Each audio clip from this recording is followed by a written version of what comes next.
શરૂઆતમાં તમે જે દ્રશ્યો જોયા એ દ્વારકાના છે. દ્વારકામાં ખેડૂતો અને GSPL કંપનીના અધિકારીઓ છે એ બંને વચ્ચેની રકઝક છે. રકઝક શાના માટે કરી રહ્યા છે? તો રકઝક કરી રહ્યા છે GSPL કંપની જે દાદાગીરી કરી રહી છે એના માટે. શું છે આખી ઘટના એના વિશે વિગતે વાત કરીશું આ વિડીયોમાં. નમસ્કાર, આપની સાથે હું સેજલ.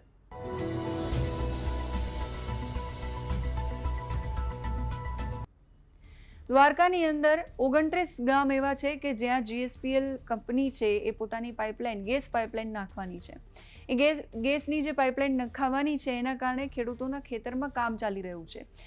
ખેડૂતોને કેટલા રૂપિયાનું વળતર મળશે, ખેડૂતોની પરવાનગી છે કે નહીં, ખેતરમાં એ કશી જ પરવાનગી લીધા વગર સીધું JCB ચલાવવામાં આવી રહ્યું છે. ખેડૂતોને એ જાણ નથી કે એમને કેટલું વળતર મળશે, ખેડૂતોને એ જાણ નથી કે એમનું ખેતર જે પાઇપલાઇન નખાવાની છે એમાં આવવાનું છે કે નથી આવવાનું, એ કશી જ જાણ કર્યા વગર GSPL કંપની છે એ કામગીરી કરી રહી છે.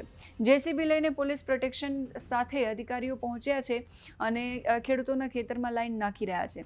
આ જે વિરોધ ચાલી રહ્યો છે એ દાતા છે, નાના માંધા છે, વડાલિયા સિંહણ છે, આ બધા ગામોની અંદર વિરોધ ચાલી રહ્યો છે. ત્યાં ખેડૂતો છે એ GSPL કંપનીનું જે કામ ચાલુ થયું છે એને અટકાવવા માટે પહોંચ્યા છે.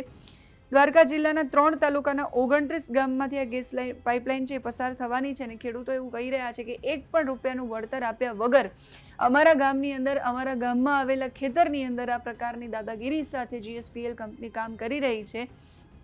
એટલે ખેડૂતો એનો વિરોધ કરી રહ્યા છે. GSPL કંપની પહેલાં પોતે કાયદાનું પાલન નથી કરતી અને અમારી પાસે ફરજિયાતપણે કાયદાનું પાલન કરાવડાવે છે. અમારા ખેતરમાં ઊભા થયેલા પાકમાં ચોમાસામાં આ પ્રકારનું વર્તન છે, દાદાગીરી છે એ GSPL કંપની કરી રહી છે. ખેડૂતો વિરોધ કરતા શું કહી રહ્યા છે એ સાંભળીએ. આજરોજ તારીખ 29 જુલાઈ ખંભાળિયા તાલુકાના દાતા ગામે GSPL કંપની દ્વારા જે ખેડૂતોના ઊભા પાકમાં JCB ચલાવવામાં આવે છે અને પોલીસ પ્રોટેક્શન હારે રાખી અને ખેડૂતોને કોઈ પણ જાતનું વળતર ચૂકવ્યા વગર કંપની જે કામ કરે છે, તો આ કંપનીના કયા અધિકારો કંપનીને મળેલ છે?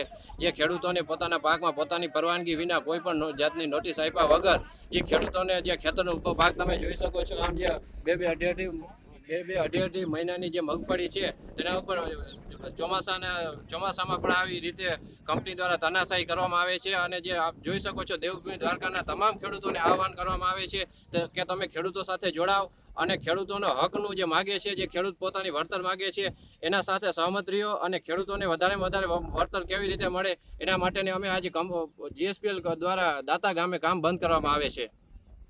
મારું નામ અજીતસિંહ છે. હું આ ખેડૂતોની સાથે અને હું એ ખેડૂત છું. એટલે હાલ આજે દાતાવાડી વિસ્તારની અંદરમાં આપ જોઉં છું પાછળની અંદરમાં જે આ લોકોએ બગાડ કર્યો છે, આ જમીનવાળાને કોઈને નોટિસ પણ નથી આપી, કેટલું વળતર આવશે એ પણ નથી આપ્યું. એટલા માટે તમે આની પર જોઈ શકો છો કેટલા ખેડૂત ભાઈઓ બધા આવ્યા છે જે આજે કામ બંધ કરાવ્યું છે. GSPLની અધિકારી પોલીસ પ્રોટેક્શન સાથે આવ્યા છે અને આજે અમે લોકો આજના દિવસ પૂરતું અમે આજે કામ બંધ કરવા માટે આવ્યા છે. તો મારા બધા ખેડૂતને નમ્ર વિનંતી છે કે જેટલા પણ દેવભૂમિ દ્વારકાના ખેડૂત હોય એ બધાય પોતપોતાની રીતે જ્યાં પણ અને ખેડૂતો અન્યાય થતો હોય ત્યાં પહોંચી જાઓ અને આવી રીતના વિરોધ કરીને કામ બંધ કરો.